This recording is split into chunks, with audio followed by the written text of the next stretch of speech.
Laurent Dussolier, première.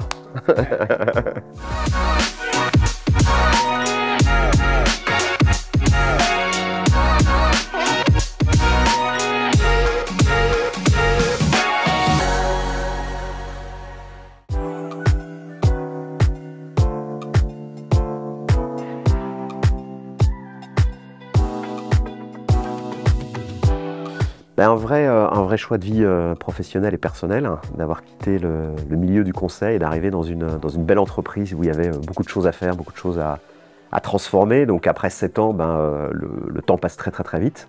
On ne voit pas le temps passer. C'est vrai que le Covid nous a fait une petite parenthèse qui a ralenti certains projets. Et puis non, un vrai bilan, parce que la société s'est transformée, elle passe la crise avec plutôt succès.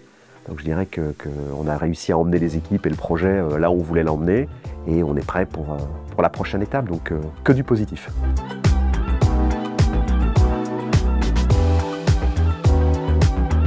Mais un petit peu ce qu'on se dit toujours de manière un peu traditionnelle quand on est dans le conseil, en disant on vient dans une entreprise, on fait des recommandations et puis on part un peu aussi vite qu'on est arrivé. Et là, le fait de poser ses valises et d'accompagner une équipe, une vraie équipe, des gens et pas juste un dirigeant ou une équipe de dirigeants dans toute cette transformation, et de les faire évoluer, de faire évoluer les équipes, de voir les résultats qui se concrétisent semaine après semaine, année après année, je trouve que c'est vachement valorisant.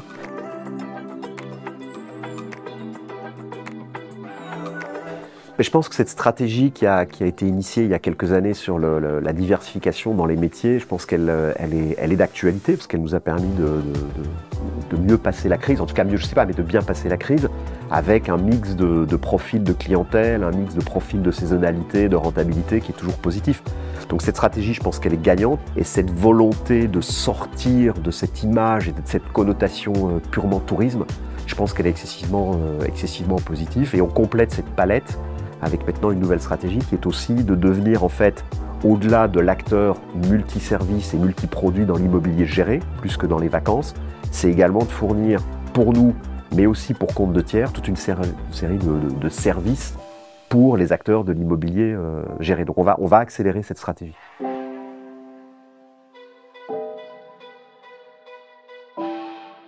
Je pense qu'on a des métiers avec une forme de pénibilité dans nos secteurs, et c'est intrinsèque, et il faut pouvoir y répondre. Mais je pense qu'il faut aussi avoir un discours de vérité. Moi, des gens qui veulent travailler dans l'hôtellerie et qui disent « je ne veux pas travailler le samedi », alors que tous nos touristes arrivent le samedi, c'est pas entendable, il faut leur dire. Quand on dit « je veux être dans la restauration et je ne veux pas travailler le soir », c'est pas entendable. Donc je pense qu'il faut avoir ce discours de vérité.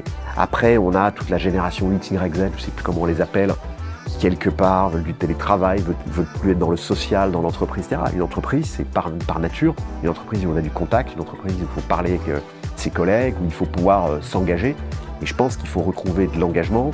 J'étais encore en visite à Toulouse il y a quelques jours, et je rencontrais une jeune fille chez nous, plein d'enthousiasme, et qui est en fait une Savoyarde, qui est à son 4e établissement chez nous, qui a commencé dans un stage, ça fait 3-4 ans qu'elle est là. Elle est responsable d'hébergement, et je lui ai dit, je pense qu'elle a fait une série de sacrifices personnels. Elle deviendra très vite, et de façon très jeune, elle deviendra responsable d'une résidence chez nous, j'en suis convaincu. Et elle aura moins de 30 ans, elle gérera entre 10, 15, 20 personnes. C'est vraiment des parcours de carrière qui sont dingues et qu'on peut offrir dans notre secteur. Mais c'est quelqu'un qui a mis de l'engagement, c'est quelqu'un qui a de l'enthousiasme, qui accepte évidemment de manière pondérée des contraintes de notre secteur. Et voilà, donc je pense qu'il faut qu'on recrée de l'enthousiasme, il faut qu'on recrée de l'engagement, qu'on puisse avoir nous aussi des engagements en tant qu'employeur, et puis vendre notre métier, vendre notre secteur et tous les attraits qu'il a.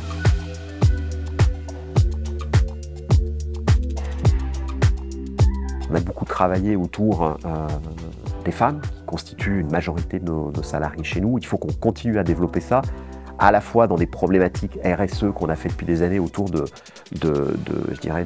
femmes victimes de violences conjugales notamment, qui est un vrai secteur, mais je pense qu'on a d'autres sujets. Je pense qu'au travers de ça, on s'est rendu compte que travailler pour une femme dans l'environnement qu'on a aujourd'hui, avec à la fois les contraintes qu'on a vues émerger lors du Covid, et plus que jamais, elles ne sont pas nouvelles, mais elles ont émergé de manière différente. Donc nous, il y a une initiative qu'on veut absolument lancer dans les années qui viennent avec l'ensemble de nos collaborateurs. C'est pour toutes les personnes en situation de handicap, pour trouver ou retrouver un accès à l'emploi. Alors ça part des stages à partir de la 3e, les stages pendant les études, les stages à la fin des études, et puis trouver un emploi. Et on a aujourd'hui des personnes chez nous qui sont dans ces situations, qui sont des collaborateurs qui performent aussi bien que les autres, voire mieux, à la fois dans les fonctions de siège, à la comptabilité par exemple, ou même dans les résidences. Et donc on a un secteur qui offre une palette de métiers dans lesquels des personnes en situation de handicap peuvent trouver un emploi, s'épanouir, se développer, faire une carrière, comme tout un chacun. Et je pense que c'est un vrai volet dans lequel il faut qu'on aille, parce que dans la RSE, il y a la gouvernance. Et donc dans la gouvernance, il y a comment on arrive à trouver ces équilibres. Donc,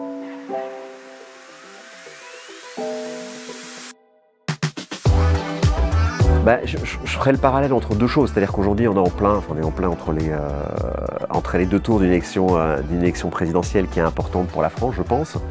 Moi je pense que si on regarde le passé, on sait que les équipes du passé sont peut-être pas les équipes du futur, on verra bien, mais en tout cas je pense qu'il y a eu des messages qui ont été envoyés, positifs, par le gouvernement, de prendre le sujet.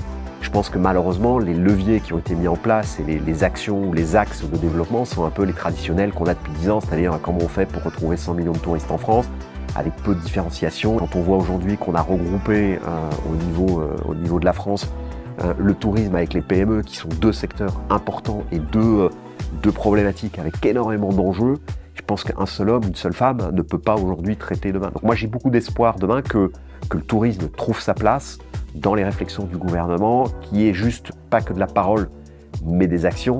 Je vois aujourd'hui tout le plan tourisme avec les investissements. On voit bien aujourd'hui que dans le concret, quand nous on a plein de projets, nous on en a des dizaines de projets, on n'arrive pas à les sortir et on n'est pas aidé pour les sortir. Donc si on veut pas paupériser les territoires, si on veut pas empêcher de recruter dans les territoires, il faut nous laisser nous développer, il faut nous laisser venir avec des projets qui font un sens pour les territoires, un sens pour l'emploi, un sens pour le tourisme de demain.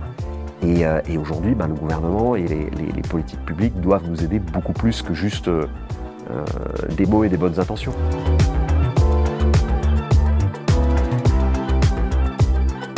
Moi j'aimerais qu'on continue la stratégie qu'on est en train de mettre en place. Et si j'avais une baguette magique, ce serait de me dire que demain le groupe Odalis est présent avec un socle français, parce que ça reste quand même notre ADN, notre culture, une base européenne, mais pas que, parce qu'on est en train de se développer également en Afrique. Si on pouvait, comme ça, d'un coup de baguette magique, avoir un groupe d'1 milliard présent partout en Europe, dans tous nos métiers, et qui soit le leader incontesté en Europe de l'immobilier géré, parce que je n'ai pas une connotation nécessairement et vouloir mettre en avant le tourisme à tout prix, mais l'immobilier géré, qui est un vrai business qu'ont inventé un peu les Français quand même. Je pense que ce serait quelque chose qui aurait beaucoup de sens.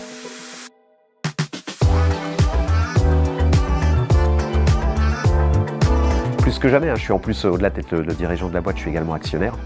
Donc il y a un double intérêt. Et puis on a des super équipes, on sort de 4 jours de séminaire avec toutes nos équipes. Les équipes sont à fond les ballons, comme on dit chez moi. Et donc oui, bien sûr, je m'inscris dans la durée chez Odalis plus que jamais. Merci Emmanuel pour cet échange. Et puis on fera le bilan dans quelques années. J'espère qu'on aura été précurseurs et on était visionnaires.